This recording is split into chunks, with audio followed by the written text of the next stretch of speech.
Episode की starting होती है सासिकी से। हाँ दोस्तों, वही सासिकी, यूजी की स्कूल वाली दोस्त जो उस भूतिया क्लब का पार्ट थी जिसमें यूजी ने मजबूरी में ज्वाइन किया था। सीन थोड़ा सा शांत लग रहा होता है, लेकिन अचानक उसके सामने एंट्री होती है केंजाकू की। केंजाकू बिल्कुल शांत टोन में बोलता है। वो एक सोर्सरर है और उसने इस पूरी कॉलोनी के अराउंड एक मैसिव बैरियर खड़ा कर दिया है। इस बैरियर के अंदर शुरू होने वाली है कलिंग गेम, और जो एग्जीक्यूशन ग्राउंड है ना, वही इस पूरे बैरियर का सेंटर पॉइंट है। एरिया इतना बड़ा है कि लगभग 5 से 6 किलोमीटर तक फैला हुआ है। फिर केंचाकू कैजुअली बताता है, इन बैरियर्स को बनाने में उसने सालों की प्लानिंग और मेहनत लगाई है, लेकिन एक बात क्लियर है, वो किसी को जबरदस्ती यहाँ नहीं रोक रहा। जो नॉर्मल लोग पहले से यहाँ रह रहे थे, उन्हें चांस दिया जा रहा है बाहर निकलने का। और सबसे क्रीपी पार्ट, वो खुद उन्हें बाहर छोड़ कर आएगा और बाहर जाते ही सबको लगेगा जैसे ये सब सिर्फ एक सपना था। सासिकी कंफ्यूज होकर पूछती है, क्या ये सच में एक सपना है? केंजाकू हल्का सा मुस्कुराता है और कहता है, ये सपने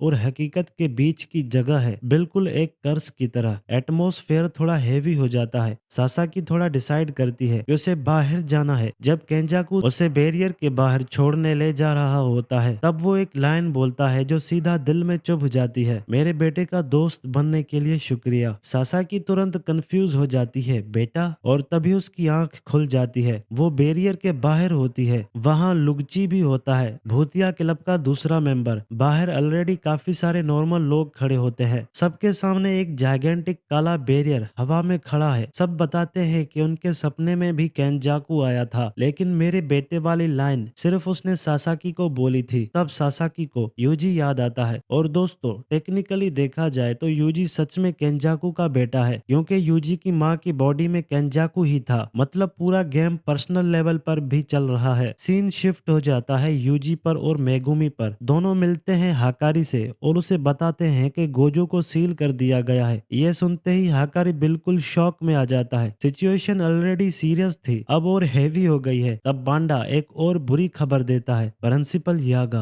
अब इस दुनिया में नहीं रहे। यह सुनकर यूजी और मेगुमी दोनों जम जाते हैं। उन्हें इस बात का पता नहीं था। यूजी के लिए यागा सिर्फ प्रिंसिपल नहीं थे, पांडा के लिए तो वो फादर फिगर था। हाकारी भी इमोशनल हो जाता है, क्योंकि जो लोग सिस्टम के खिलाफ उसके साथ खड़े थे, वो एक एक करके जा रहे हैं। फाइनली हकारी कलिंग गेम में एंटर करने के लिए रेडी हो जाता है, लेकिन फ्री में नहीं। उसकी डिमांड है कि जुजुत्सु के रूल्स में, ताकि वो अपना फाइटिंग क्लब जारी रख सके। मेगुमी बिना हेजिटेट किए बोल देता है, जो चाहिए मिलेगा, क्योंकि मैं अब ज़ेनन क्लैन का हेड हूँ। हकारी का शौक लेवल डबल हो जाता है। बेचारा नहीं जानता कि माकी ने ज़ेनन क्लैन का ऑलमोस्ट पूरा चैप्टर ही क्लोज कर दिया है। तब एंट्री होती है शिकिगामी की। कोगाने ये अनाउंस करता है कि एक प्लेयर जिसका नाम है किशिमो, उसने 100 पॉइंट्स स्पेंड करके नया रूल ऐड कर दिया है। अब किसी भी प्लेयर का नाम, पॉइंट्स और लोकेशन चेक की जा सकती है। और सबसे बड़ा ट्विस्ट, कोगाने यूजी को इन्फॉर्म करता है कि वो ऑलरेडी रजिस्टर्ड प्लेयर है। यूजी ने तो एंट्री भी नहीं ली, फिर कैसे? सबको समझ आ जाता है कि ये काम सुकुना का है। शायद 1000 साल पहले उसने केंजाकू के साथ कोई कॉन्ट्रैक्ट किया था। प्लेयर लिस्ट चेक होती है। काशिमो के पास 200 पॉइंट्स हैं, मतलब के कम से कम 40 लोग एलिमिनेट हो चुके हैं। एक और नाम हाईलाइट होता है, हिगुरुमा, जिसके पास 100 पॉइंट्स हैं। मेगुमी का प्लान क्लियर होता है, इन हाई पॉइंट प्लेयर्स को कन्विंस करना होगा नया रूल ऐड करवाने के लिए। तिसुमिकी जैसे लोगों को बचाने के लिए रूल्स चेंज करने पड़ेंगे। रूल नंबर 1, प्लेयर एक दूसरे के पॉइंट्स ट्रांसफर कर सकते हैं। रूल नंबर 2, प्लेयर अपने पॉइंट्स यूज करके गेम से एग्जिट ले सकते हैं, लेकिन अपनी जगह एक रिप्लेसमेंट भेजना होगा। प्लान सेट, टारगेट्स 3, एंजल जो गोजो को प्रिजन रियल्म से फ्री कर सकती है। इशिमु और हिगुरामा। टीम्स डिवाइड होती है। हाकारी और पांडा जाएंगे टोक्यो नंबर 2 कॉलोनी। यूजी और मेगुमे नंबर 1 में। किरारा बाहरी सपोर्ट में रहेगी। 12 नवंबर सब बैरियर के सामने खड़े होते हैं। कोगा ने लास्ट वार्निंग देती है, अंदर जाते ही ऑफिशियली प्लेयर्स बन जाओगे। सब हाँ कर देते हैं। जैसे ही यूजी और मेगुमी अंदर एंटर करते हैं, दोनों अलग अलग जगह टेलीपोर्ट हो जाते हैं और सीधा आसमान से नीचे गिरने लगते हैं। सिस्टम ऐसा है कि हर नया प्लेयर आसमान से ही गिरेगा। नो फिक्स्ड अलग स्पॉट्स हैं और कुछ प्लेयर्स पहले से ही कैंप लगाकर बैठे होते हैं, नए बंदे गिरते ही एलिमिनेट करने के लिए। यूजी को आसमान से गिरते देखकर रेन सिग्नल देती है। हानयू अपनी कर्स्ड टेक्निक एक्टिवेट करती है। उसके बाल लिटरली जेट इंजन बन जाते हैं। वो प्लेन की तरह उड़कर यूजी से टकरा जाती है। दोनों एक बिल्डिंग में क्रैश करते हैं। नीचे के लोग शॉक में आ जाते हैं, लेकिन यूजी बिल्कुल ठीक होता है। वो एक बड़ा पत्थर उठाकर और सीधा हान्यू पर फेंक देता है। वन क्लीन हिट उसे लगता है। फिर हाबा एंट्री लेता है, जिसके बाल हेलीकॉप्टर ब्लेड्स की तरह घूम रहे होते हैं। यूजी उसे भी ज्यादा टाइम नहीं देता। तभी रिन सामने आती है। वो कहती है, मुझे पता है हिगुरु कहाँ है, मैं तुम्हें जानता हूँ, तुम्हें स्कूल में टाइगर बुलाते थे। यूजी तुरंत समझ जाता है ये उसके होम टाउन का बंदा है। दूसरी साइड मेगुमी को मिलती है रेमी। वो कहती है कि उसे भी हिगुरुमा की लोकेशन पता है।